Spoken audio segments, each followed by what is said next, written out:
Olá, gente peregrina. Olá, membros do Clube de Membros da Tenda do Necromante. O Hélio Silva, peregrino da Tenda, me faz uma pergunta bastante simples que me fez compreender que, para muita gente, às vezes o que nos parece simples é uma incógnita. Então, responderei a pergunta de Hélio Silva, ainda que seja bastante simples. A pergunta dele é: professor, o que é pré-exílico? Então, vamos lá.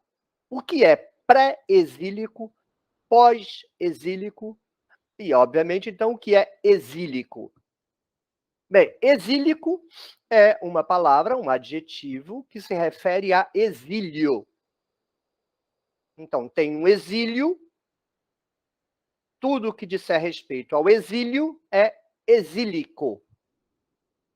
Esse exílio é a deportação. Você pega um conjunto de pessoas, expulsa elas do país dela, leva para outro país. É uma deportação.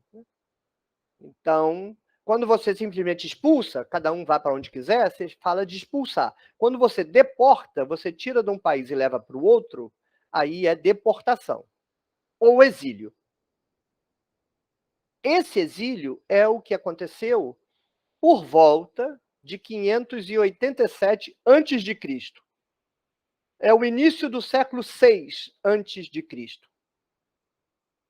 Então, no início do século VI a.C., um império da época chamado Babilônia, que fica na Mesopotâmia, lá em cima de Israel, ao norte de Israel, eles desceram, vieram cá para o território de Israel, território de Judá, destruíram Jerusalém, pegaram um grupo de pessoas, a classe dominante, o rei, a mulher do rei, a mãe do rei, a família do rei, os ferreiros, os secretários, os escribas, a classe dominante, a elite cultural, levou para a Babilônia. E a pobretaiada ficou. Então não teve um exílio de Judá. Judá nunca foi para o exílio. Quem foi a classe dominante, que é Judá. Mas aqui eu quis dizer o seguinte: o povo inteiro nunca foi. Foi só a classe dominante, que era judaíta.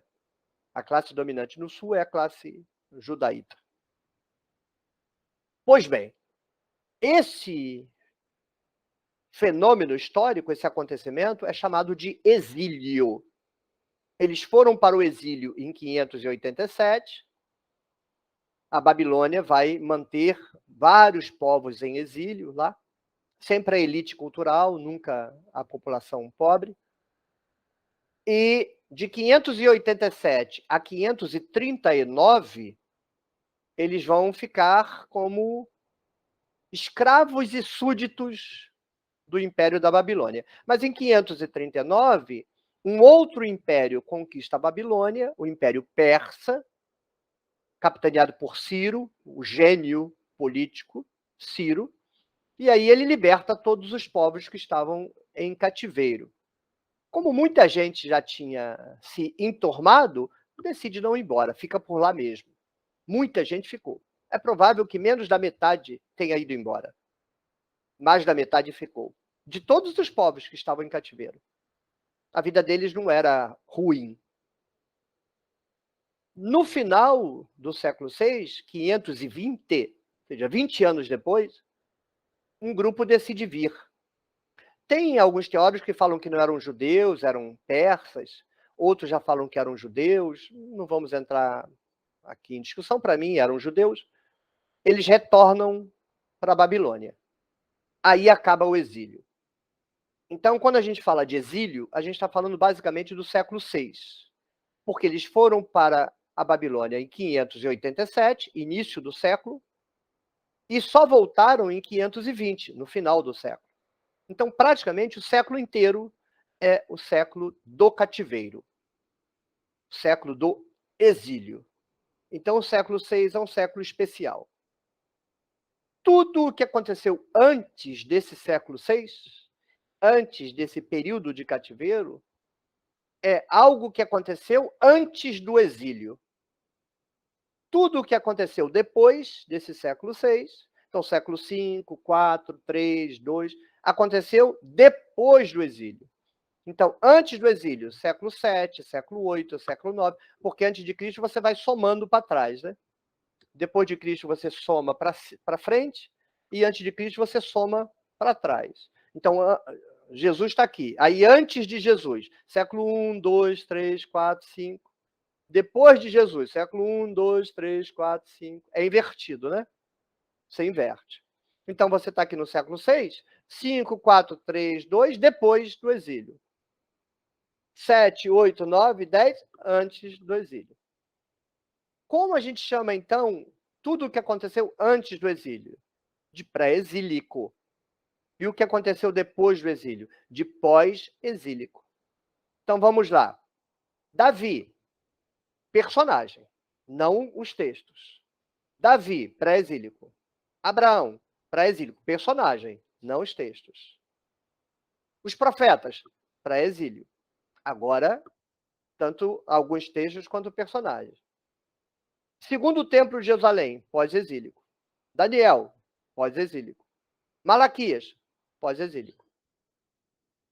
Agora, onde que as coisas ficam confusas para alguém não treinado? Abraão é um personagem pré-exílico, não é? Mas a história foi escrita no pós-exílio. Então, Gênesis é pós-exílio. Gênesis não foi escrito em nenhuma hipótese antes do cativeiro babilônico. Todo em Gênesis foi escrito depois. Mas as histórias contam coisas que supostamente aconteceram, e não aconteceram porque é mito, antes do exílio. Então, as narrativas pressupõem o pré-exílio, quando, na verdade, elas foram escritas no período pós-exílico. Como você, de fato, entende um texto? Não é pela circunstância da narrativa. É pelo momento em que ele foi escrito. Por que todo mundo entende a história de Abraão errado? Porque fica procurando o sentido da história de Abraão na época de Abraão. Mas isso é um mito. O texto é pós-exílico, então você tem que descobrir quando que o texto foi escrito, no período pós-exílico, e agora interpretar a narrativa a partir desse contexto, não do século XVIII, século XX a.C. Então, por que funciona o sentido de pré-exílico e pós-exílico? Porque é preciso datar os textos. Como a religião, a cultura e a política no período pré-exílico é totalmente diferente da política, da religião e da cultura do período pós-exílico, o que é escrito aqui diz uma coisa, o que foi escrito aqui diz outra completamente diferente. Você pode ter textos escritos no período pré-exílico que dizem coisas diferentes, mas eles compartilham a mesma cosmovisão. Você pode ter textos no período pós-exílico que dizem coisas diferentes, mas eles compartilham o mesmo mundo.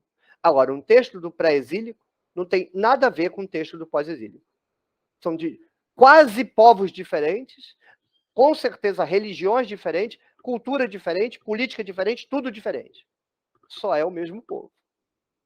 Mas um povo que mudou completamente o seu modo de pensar, não por vontade dele, foi forçado por isso, pelos sacerdotes, de modo que um texto pós-exílico diz uma coisa e um texto pré-exílico diz outra completamente diferente.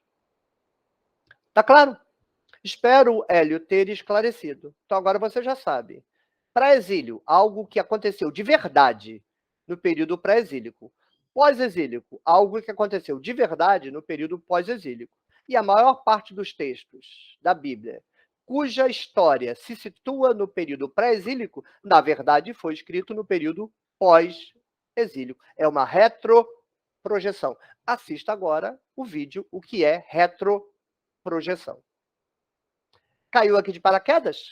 Assista aos vídeos do canal, tem mais de 270 vídeos aí no canal. Programação até o final de maio. Aliás, no momento em que eu gravo este vídeo, tem programação até o final de maio. Mas quando você estiver assistindo, já deve ter programação até quase julho. Assista aos vídeos liberados até agora. Se você gostar, inscreva-se no canal. Se você se decidir em casa, dê like nos vídeos, comente, compartilhe, clique no sininho e escolha todas as notificações, compartilhe nas suas redes sociais. E se você gostar mesmo, muito mesmo, torne-se membro do Clube de Membros da Tenda do Necromante. Um espaço para desenvolvimento das habilidades cognitivas, para aprender a estudar a Bíblia, para compreender a religião e para compreender a realidade.